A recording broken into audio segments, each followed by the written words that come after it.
और ऐसे लगता है कि अब हिंदुस्तान की फौजें अंदर आने वाली है।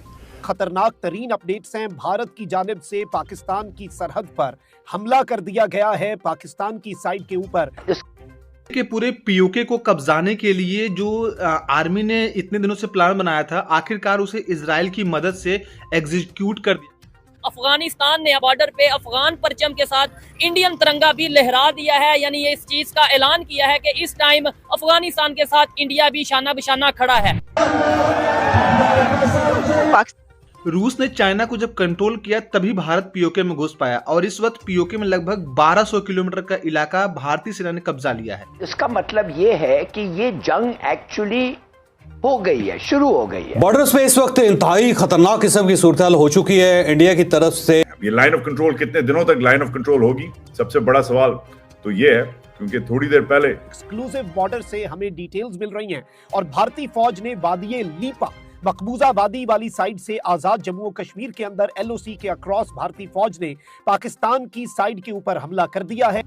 इस बार जो भारतीय सेना ने पीओके में अपना कदम रखा है ये ऐतिहासिक साबित होगा, क्योंकि इस बार चाइना जो है पाकिस्तान की मदद ही नहीं कर रहा। 3 दिन का कॉम्बैट फ्यूल है, जेट फ्यूल, या जिसे बोलते हैं कि पाकिस्तानी एयरक्राफ्ट के लिए फ्यूल जो है वो सिर्फ 3 दिन का अवेलेबल है। इंडिया जो है ना वो अपनी जो हमारी इंफॉर्मेशन है कि वो इस वक्त जो है एक ऑल आउट वॉर की जगह जो पूरी तैयारी कर रहे हैं। एक्चुअल मैटर ये है कि हिंदुस्तान जो अपना वेट, अपना जो हमारे से 10 गुना ज्यादा बड़ा है, 4 गुना ज्यादा फौज, 6 गुना ज्यादा एयरफोर्स, 8 गुना ज्यादा नेवी, उनका एयरक्राफ्ट कैरियर अभी उधर ला के खड़ा कर दिया है। क्या ये फोर्स को हम रेजिस्ट कर सकते हैं? भारत ने अटैक कर दिया, क्या पाकिस्तान कितने दिन सरवाइव कर पाएगा? 100 बिलियन का इन्होंने अभी वेपन्स जो लिए हैं, ये किसके लिए लिए हैं? ये इंडिया ने। पाकिस्तान की जानिब भारत का बहरी बेड़ा इस वक्त कराची की बंदरगाह की जानिब रवाना कर दिया है। कराची पोर्ट को अगर आप ब्लॉकेड करेंगे, अगर आपकी सबमरीज आ जाती है और कराची पोर्ट को आप ब्लॉकेड कर देते हैं। देखिए, आप लोगों को पता है कि भारत में इस वक्त ये मौका चल रहा है जहां पर हर घर में तिरंगा है। ऐसे में पीओके के लोग भी जब तिरंगा फहराने के लिए आगे बढ़ रहे थे तो पाकिस्तानी आर्मी ने जब उन पर अटैक करना शुरू किया तब यहां से इंडियन आर्मी इस तरीके का ऑपरेशन की जो पहले से प्री प्लान था। और इस ऑपरेशन में अभी तक 1200 किलोमीटर का जो पीओके का इलाका है वह खाली करा लिया गया है। साथ ही साथ 180 पाकिस्तानी आर्मी शहीद हुए हैं और 1600 के आसपास जो हम लगभग 4 दिनों से ऑपरेशन चला रहे हैं उसमें आतंकी जो है मारे गए हैं। ये जो 1600 आतंकी मारे गए हैं इसमें 3 लोगों ने मिलकर मारा है, टीटीपी ने मारा है। टीटीपी जबकि खुद पाकिस्तान में एक आतंकवादी ग्रुप है, लेकिन पाकिस्तानी सरकार उसे आतंकवादी ग्रुप मानती है, वहां के लोग नहीं मानते। और पीओके के लोगों ने मारा है और साथ ही साथ इंडियन आर्मी ने न्यूट्रलाइज किया है। इसमें सबसे बड़ा रोल इंडियन आर्मी का बताया जा रहा है, क्योंकि इंडियन आर्मी की ट्रेनिंग और सहायता से ही वहां पर ये मारे गए हैं। अच्छा, सबसे बड़ी खबर यह है कि पीओके में ऑपरेशन तिरंगा लॉन्च कर दिया गया है। ऑपरेशन तिरंगा के अंतर्गत ये इंश्योर किया जाएगा कि पीओके को जब हम पहले कई पार्ट भी लेना चाह रहे थे, अब हम कई पार्ट भी नहीं लेंगे। अब पीओके को हम एक सीक्वेंस तरीके से लेंगे और ये हमने चाइना से सीखा है। दरअसल एक डील हुई है जिसके बारे में आप में से कम ही लोगों को पता होगा, वो है RIC डील। RIC में रसिया, इंडिया, चाइना मिल करके एक ऐसा ग्रुप बनाए हैं जो दुनिया में किसी भी ताकतवर देश को पीछे कर सकता है। पहले RIC का मतलब समझ लेते हैं, इसके बाद आपको बताऊंगा कि भारत और चाइना के बीच ये डील हुआ कैसे। देखिए, रसिया जानता है, चाइना जानता है, इंडिया जानता है कि अगर ये तीनों देश अलग अलग रहें और आपस में ही झगड़ते रहें तो अमेरिका और वेस्टर्न कंट्री इन तीनों पर राज करेंगी। लेकिन अगर ये तीनों देश इकट्ठा आते हैं और एक साथ चलते हैं तो दुनिया का कोई ताकत इन्हें रोक नहीं सकता और इससे कहीं ना कहीं रीजन में स्टेबिलिटी रहेगी। लेकिन चाइना के बदौलत यह ग्रुप बन नहीं पा रहा था, तो रसिया ने चाइना को समझाया कि देखो ये ग्रुप बनाना बहुत जरूरी है, इससे तुम्हारा भी नुकसान नहीं होगा, तुम्हें भी वियतनाम वगैरह मिल जाएगा। तो देखो चाइना मान गया। चाइना क्या था कि इंडिया को चेक बैलेंस करने के लिए पाकिस्तान को फंड करता था और चाइना ने वो करना रोक दिया है। चाइना की मिलिट्री ने भारत की मिलिट्री के साथ मिल करके एक ज्वाइंटली ऑपरेशन किया और इस ऑपरेशन में हमने समझा कि किस तरीके से चाइना दुनिया के देशों पर अपना कब्जा जमाता है। चाइना क्या करता है कि पहले थोड़ा सा आगे बढ़ेगा, वहां अपनी फेंसिंग लगा देगा, फिर छोटे छोटे पार्ट में उस हिस्से को अपने अंदर लेगा और यही अब इंडियन आर्मी पीओके में कर रही है। 1200 किलोमीटर का इलाका कब्जा लिया गया है। साथ ही जो इलाके कब्जाए गए हैं इसमें रहने वाले लोग जो है मात्र 200 हैं, मतलब कि 1200 किलोमीटर के जो इलाका कब्जाया गया पहाड़ी इलाका है, इसमें लोग नहीं रहते हैं। तो चाइना ने कहा कि अगर भारत इस तरीके से करेगा कि पहले जहां लोग नहीं रहते उन इलाके को कब्जाया जाएगा, तो पाकिस्तानी आर्मी के ऊपर और पाकिस्तानी सरकार के ऊपर वहां की जनता का दबाव नहीं बनेगा। तो इससे क्या होगा कि पाकिस्तान फालतू में तुमसे लड़ने के बावजूद वो सोचेगा छोड़ो हटाओ जाने दो। तो भारत इस तरीके से अब स्ट्रेटेजिक तरीके से आगे बढ़ रहा है और बताया जा रहा है कि अभी तक किसी को पता भी नहीं चला, लगभग भारत ने काफी इलाका पीओके में अपने अंडर ले लिया है और ठंड का मौसम पीओके के इलाके को कब्जाने के लिए सबसे बेस्ट होता है। तो इस तरीके से जब कब्जाया गया तो अब भारत लगभग उन जगहों पर पहुंचने वाला है जहां पर मेजॉरिटी पॉपुलेशन रहती है और वहीं पर ऑपरेशन तिरंगा लॉन्च किया गया है।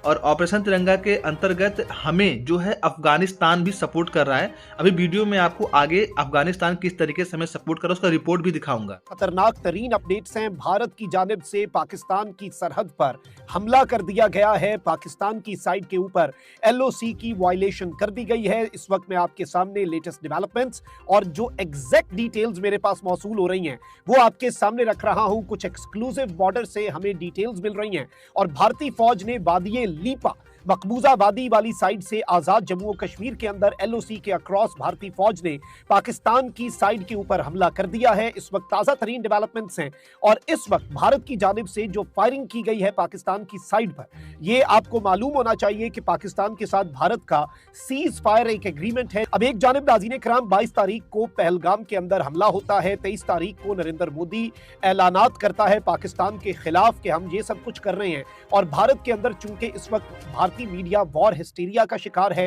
वॉर मॉन्गरिंग कर रहा है और जंग का मुतालबा कर रहा है नरेंद्र मोदी से। लेकिन अब जो डिटेल्स आ रही हैं नाज़रीन इकराम वो बड़ी इंपॉर्टेंट है। भारतीय फौज ने वादी लीपा पर हल्के हथियारों से फायरिंग कर दी है।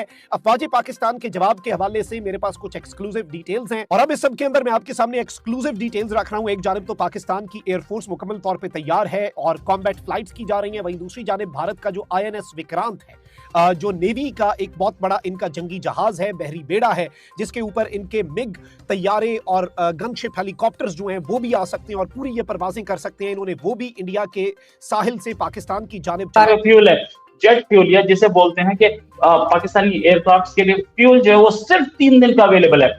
फुल कैपेसिटी पे भी काम करेंगे तो भी 1 हफ्ते का बन पाएगा या 2 हफ्ते का बन पाएगा, उससे ऊपर नहीं बन पाएगा। विक्रांत कहां जा रहा है वी डोंट नो। एक लंबा इंट्रोडक्शन इसलिए हुआ क्योंकि मुझे अपडेट्स बहुत देने पड़ते हैं। मेरे साथ हैं अमजद मिर्जा साहब, डॉक्टर अमजद मिर्जा और अरशद यूसुफजई साहब, एक जर्नलिस्ट जो कि इस समय पाकिस्तान में नहीं है, कहीं और से बात कर रहे हैं। अमजद मिर्जा साहब, सर पहले तो मैं आपके पास आऊंगा, हालत पाकिस्तान की साफ दिख रही है, सबमरीन्स नहीं है, फाइटर जेट्स नहीं है, फिर भी अकड़ के क्यों बैठे? हमारे एक जवान BSF का कहीं गलती से मुंह क्रॉस कर गया तो उसको पकड़ के अब ये नेगोशिएशन करना चाहते हैं। पाकिस्तान लड़ने की पोजीशन में नहीं है तो ये अकड़ किस बात की कि नो फ्लाई जोन, ऊपर से फ्लाई नहीं करोगे, हमने आपका शिमला एग्रीमेंट कैंसिल कर दिया, ये कर दिया, वो कर दिया, ड्रामा। जी बहुत शुक्रिया रोहित शर्मा जी। ये अकड़ नहीं है, ये रोना पीटना है, ये मातम है। भारत ने अटैक कर दिया, क्या पाकिस्तान कितने दिन सरवाइव कर पाएगा? मुझे नहीं पता कितने दिन सर्वाइव कर पाएगा, इसका तो हिसाब किताब हमारे दर्शक लगा ले। मैं बता देता हूँ हालत क्या है कि 50% जो है PAF के जहाज जो फाइटर जेट्स हैं वो ग्राउंडेड है क्योंकि पुर्जे नहीं है, उनके स्पेयर पार्ट्स नहीं है।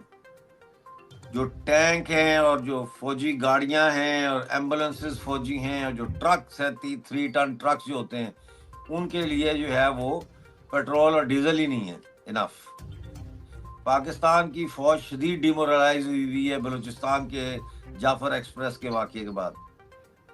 कई जगहों पे सुनने में आ रहा है कि पाकिस्तानी फौज के सिपाही जो है वो पश्तूनों के खिलाफ, ये जो TTP के खिलाफ और BLF के खिलाफ लड़ने के लिए तैयार नहीं है और गिरफ्तार भी हुए हैं काफ़ी तादाद में पाकिस्तानी सिपाही वगैरह फौजी।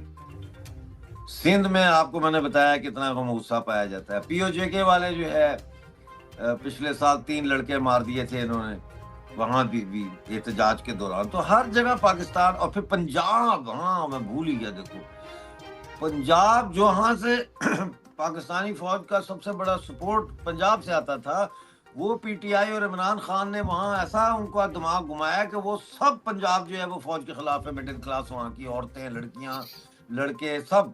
तो ऐसे में आप कैसे पाकिस्तान जंग लड़ सकता है और जीत सकता है, जबकि ना उनके पास प्रॉपर जहाज है फाइटर, ना उनके पास पेट्रोल है, ना पैसा है। जंग पैसे से लड़ी जाती है, एक एक गोला लाखों का होता है। तो और ना पब्लिक सपोर्ट है उनको, किसी भी जगह पाकिस्तान में उनको पब्लिक सपोर्ट नहीं है। तो कैसे लड़ेंगे जंग? जंग नहीं जीत सकते ये जंग, आवाम की बैकिंग के बगैर नहीं जीती जा सकती। और आज आपने जो एक इंटरव्यू में देख रहा था आपका, उसमें आपने एक बड़ी ही इम्पोर्टेंट बात की और मैं बार बार भूल जाता हूँ, अपने प्रोग्रामों में भी मैं भूल जाता हूँ। मैं याद आई है, मैं नोट करूंगा और मैं ये बात अपने वीलॉग में भी कहूंगा। जो आज आपने इंडियन टीवी पे कहा ना कि इस हमले की वजह से लोग डॉक्टर मारंग बलोच को भूल गए हैं, लोग सिंध के मसले को भूल गए, लोग बाकी जो प्रॉब्लम्स हैं उनको भूल गए और सब जो है इसी चक्कर में पड़ गए कि वो इंडिया हमला करने वाला है, इंडिया हमला करने वाला है। और ये ये भी एक बड़ा नुक्ता है, क्योंकि ये फौज की जो गिरती हुई साख है उसको बचाने के लिए एक औजार के तौर पर भी इस्तेमाल किया जा सकता है कि जी सारे इकट्ठे हो जाओ, जी हिंदू मारने आ रहा है हमें, हिंदुस्तान हम पे हमला करने आ रहा है। 3 दिन का कॉम्बैट। अफगानिस्तान भी चाहता है कि पीओके भारत का हो जाए, क्योंकि अगर पीओके भारत का हो जाएगा पूरी तरीके से तो पीओके का वो हिस्सा जो अफगानिस्तान से लगता है उस पर भारत का कंट्रोल हो जाएगा और भारत का अफगानिस्तान से सीधा लिंक हो जाएगा। इसमें किसी देश का कोई भी इंटरफेयर नहीं होगा। तो वहां पर एक बहुत बड़ा रोड बनाया जाएगा, 2-4 एयरबेस बनाए जाएंगे और कार्गो शिप आए जाएंगे। तो इससे होगा क्या कि मतलब कि अफगानिस्तान को जो अभी ईरान के माध्यम से हम सामान पहुंचाते हैं वो हमें नहीं करना होगा और हम सीधा डायरेक्ट अफगानिस्तान में अपने ट्रक को भेज पाएंगे और अफगानिस्तान भी हमारे यहाँ सीधा ट्रक भेज पाएगा, जिसके कारण अफगानिस्तान चाहता है कि पाकिस्तान के हिस्से का पीओके जल्दी जल्दी छूट जाए। इसलिए वह पाकिस्तान को अपने बॉर्डर पर इंगेज कर रखा है और इधर इंडियन आर्मी जो है बार बार पीओके पर अपना कदम आगे बढ़ा रही है। यहाँ तक समझ सकते हैं आप कि अफगानिस्तान की आर्मी ने तिरंगा भी लहरा दिया है। सोचिए कि पाकिस्तान की जमीन पर जिस पर अफगानिस्तान ने कब्जा किया वहां अफगानिस्तान के झंडे के साथ साथ तिरंगा भी लहराया गया, जो अपने आप में बहुत ऐतिहासिक है। और इसी के कारण अफगानिस्तान और इंडिया की जो टाइप बढ़ती जा रही है। पीओके वाले मुद्दे पर हमने 2 बड़े देशों को अपने साथ लिया है, एक अफगानिस्तान और एक चाइना। चाइना क्या करेगा कि हम जब पीओके को कब्जा रहे हैं, जैसे जैसे एक एक कदम जा रहे हैं, एक एक पहाड़ी कब्जाई जा रही है, वैसे वैसे चाइना हमारी मदद करेगा, पाकिस्तान को कोई सपोर्ट नहीं करेगा। और उधर अफगानिस्तान अपने बॉर्डर पर पाकिस्तानी आर्मी को इंगेज रखेगा ताकि पाकिस्तानी आर्मी पीओके पर ज़्यादा ध्यान न दे पाए। और भारत को ये स्ट्रेटेजी चाइना से मिली है। चाइना ने खुद कहा है कि आप पहले उन रीजन को कब्जाओ जहां पर लोग नहीं रहते। इससे होगा यह कि पाकिस्तानी सरकार पर कोई दबाव नहीं बनेगा। सब अफगानिस्तान के साथ पाकिस्तान की झड़पें, 200 से ज्यादा जवान पाक फौज के शहीद हुए हैं। की डेवलपमेंट ये है कि अफगान रजीम की तरफ से पाक अफगान सरहद पर ताज़ा दम दस्ते तैनात कर दिए गए हैं। नेटो का छोड़ा गया असला इन ताज़ा दम जंगजुओं में तकसीम कर दिया गया है। अफगानिस्तान ने एक और ऐलान किया है, उन्होंने कहा कि अगर पाकिस्तान अब अफगानिस्तान के ऊपर चढ़ाई करेगा या एयर स्ट्राइक करेगा, अपनी हवाई जहाज जो जंगी जहाज अपने भेजेगा, तो हम इनके जंगी जहाज गिरा देंगे। ये अफगानिस्तान कह रहा है। मैं इधर ये पूछना चाहूंगा कि अफगानिस्तान को वो टेक्नोलॉजी कौन दे? पाकिस्तान की तरफ से ये कंसर्न्स हैं कि जब मुत्तकी इंडिया के अंदर है तो उस वक्त उसकी तरफ से धमकियां भी दी गई अमीरुल्लाह मुत्तकी की तरफ से, और उसी वक्त हमने देखा कि पाकिस्तान के ऊपर अफगानिस्तान की तरफ से हमला भी हो गया। अफगानिस्तान में दुनिया की सबसे मोस्ट पॉपुलर जो कंट्री है ना, वो हिंदुस्तान है, इंडिया है। इस वक्त हालत यह है कि पाकिस्तान की ना ही मशरकी सरहदें महफूज हैं और ना ही मगरबी सरहदें। पाकिस्तान के ईरान से ताल्लुकात भी कोई अच्छे नहीं होते, वहाँ पे भी झड़पें हो चुकी हैं आज के। और इसके साथ साथ टैंक और तोपें वो भी सरहद पर मुख्तलिफ मुकामात पर तैनात कर दी गई हैं। तुर्खम बॉर्डर पर भी टैंकों को लगा दिया गया है। और उसके बाद एक वाहिद सरहद बचती थी अफगानिस्तान की, और हमने उस सरहद को भी गैर महफूज कर दिया। और अफगानिस्तान ऊपर से क्लेम कर रहा है कि हमने किया है, बल्कि कब्जा उनकी पाकिस्तान की चौनियों के ऊपर जो है ना। पाकिस्तान की तरफ से ये कंसर्न्स हैं कि जब मुत्तकी इंडिया के अंदर है तो उस वक्त उसकी तरफ से धमकियां भी दी गई अमीरुल्लाह मुत्तकी की तरफ से, और उसी वक्त हमने देखा कि पाकिस्तान के ऊपर अफगानिस्तान की तरफ से हमला भी हो गया। तो वो कह रहे हैं कि देखो ये जो है ना, ये मिलकर कर रहे हैं। सर पहले तो व्हाट्स योर टेक कि वो इंडिया के अंदर है, क्या ये एक बहुत बड़ी डेवलपमेंट है? देखिए, शुक्रिया पहले तो आपका। मुत्तकी का यहाँ हिंदुस्तान में होना ये इस तरीके से मतलब ऑन द सरफेस तो एक बहुत बड़ी डेवलपमेंट है। हालांकि बात यह है कि हिंदुस्तान ने काफ़ी टाइम से तालिबान के साथ बातचीत स्टार्ट की है। रिकग्नाइज तो उनको नहीं किया, बट बातचीत काफ़ी टाइम से हो रही है। जिस तरह बड़े बड़े मुख्तलिफ रीजनल प्लेयर्स भी इस रीजन में कर रहे हैं, लेकिन मुत्तकी को हिंदुस्तान बुलाना और फॉरेन मिनिस्टर, यहाँ के फॉरेन मिनिस्टर का उनसे मुलाकात करना, ये हिंदुस्तान की जो एक लॉन्ग स्टैंडिंग ट्रेडिशन रही है तालिबान के खिलाफ लड़ने की। आपको पता है कि नॉर्दर्न अलायंस को हिंदुस्तान बहुत साल तक सपोर्ट करता था। फिर जब करज़ाई साहब की हुकूमत आई तो हिंदुस्तान ने बहुत ज़्यादा वहाँ पर डेवलपमेंटल वर्क भी किया।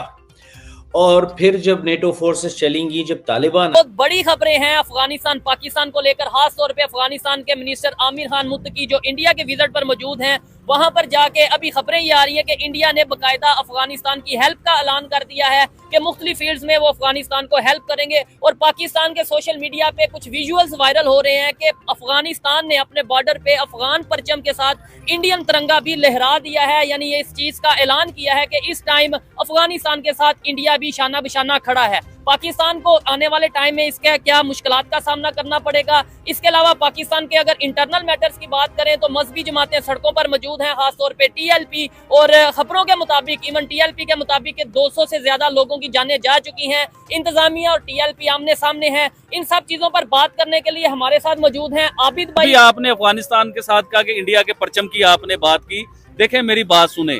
अभी आप अफगानिस्तान का जो सर्वे है ना, अफगानिस्तान में जो पता चल रहा है, सुनने को मिल रही है बात कि अफगानिस्तान में दुनिया की सबसे मोस्ट पॉपुलर जो कंट्री है ना, वो हिंदुस्तान है, इंडिया है अफगानिस्तान के बीच में। देखें, अगर पाकिस्तान में हमसे कोई पूछे ना कि आपकी दुनिया में सबसे ज्यादा फेवरेट कंट्री कौन सी है, तो हम कहेंगे सऊदी अरेबिया, जहाँ पे मक्का मदीना है, या चाइना है, क्योंकि चाइना हमें हर चीज में सपोर्ट करता है, हमारे साथ खड़ा होता है। और पाकिस्तान चाइना ही है, क्योंकि हर चीज चाइना की पाकिस्तान में, ईच एंड एवरीथिंग। आपका माइक भी चाइना का होगा, हर चीज चाइना की होगी पाकिस्तान के बीच में। और आपने बात की उनकी आमिर खान की जो इंडिया में मौजूद हैं। देखें, जो अफगानिस्तान के foreign minister Aamir Khan India में मौजूद है ना, इनके ऊपर देखें, मैं अभी पहले आपको ये बात बताने से पहले ये कहना चाहूंगा कि आपने मेरी पिछली वीडियो में कहा कि आबिद भाई का सॉफ्टवेयर अपडेट हो चुका हुआ है। इस वीडियो में आप मुझे बताएं कि मेरा सॉफ्टवेयर अपडेट हुआ है, या मैं ऐसा पकड़ के उनको बताऊंगा सबको कि जो ये मामला तो हो रहे हैं, आप भी हैरान हो जाओगे। अच्छा, अब बात क्या हो रही थी जो मुझे वो बताएं आप। मैं ये कहना चाहूंगा कि क्या सबसे पहले आपके ख्याल से जो इंडिया और अफगानिस्तान के रिलेशन दिन ब दिन बेहतर हो रहे हैं, और मैं समझता हूँ बहुत लंबा विजिट आमिर खान जो है उनके फॉरेन मिनिस्टर, आमिर खान जो फॉरेन मिनिस्टर है ना, इनका विजिट आप इनकी हिस्ट्री निकालें जब से इनकी गवर्नमेंट आई है।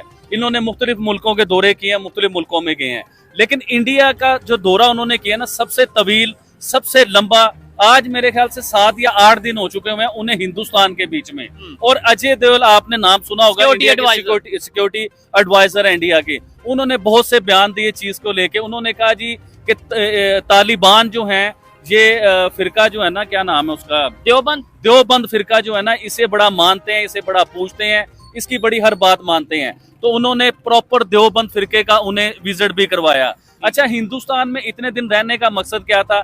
इधर से ये हिंदुस्तान गए, उधर से अफगानिस्तान की जंग हमारे साथ स्टार्ट हो गई। अच्छा, अफगानिस्तान उसमें जो है ना क्लेम कर रहा है, पाकिस्तान भी क्लेम कर रहा है, और अफगानिस्तान ऊपर से क्लेम कर रहा है कि हमने किया है, बल्कि कब्जा उनकी पाकिस्तान की चौनियों के ऊपर जो है ना, हमने कब्जा किया। और अफगानिस्तान ने एक और ऐलान किया है, उन्होंने कहा कि अगर पाकिस्तान अब अफगानिस्तान के ऊपर चढ़ाई करेगा या एयर स्ट्राइक करेगा, अपनी हवाई जहाज जो जंगी जहाज अपने भेजेगा, तो हम इनके जंगी जहाज गिरा देंगे। ये अफगानिस्तान कह रहा है। मैं इधर ये पूछना चाहूंगा कि अफगानिस्तान को वो टेक्नोलॉजी कौन दे रहा है? क्या उसे वो टेक्नोलॉजी चाइना ने दी है? क्या उसे वो टेक्नोलॉजी रशिया ने दी है? या तो फिर उसे वो टेक्नोलॉजी इंडिया ने दी है? कहां से उसके पास ये टेक्नोलॉजी आई? क्योंकि अफगानिस्तान जमीनी लड़ाई करने में मशहूर है। इन्होंने 40 साल लड़ाई की है अफगानिस्तानियों ने। ये कोई नई लड़ाई नहीं है इनकी। इन्होंने अमेरिका से लड़ाई की, रशिया से लड़ाई। रशिया दुनिया में सुपर पावर था। रशिया के टोटे किसने किए? अफगानिस्तान ने किए। इवन के पाकिस्तान साथ उनके मौजूद था, क्योंकि पाकिस्तान ने वो तालिबान पैदा किए। जो तालिबान आज पाकिस्तान के गले की हड्डी बना हुआ है ना, जो आप सुनते हैं रोजाना, कभी बलोचिस्तान में, कभी खैबर पख्तूनख्वा में, कभी लाहौर में, कभी कराची में बम धमाके होते हैं।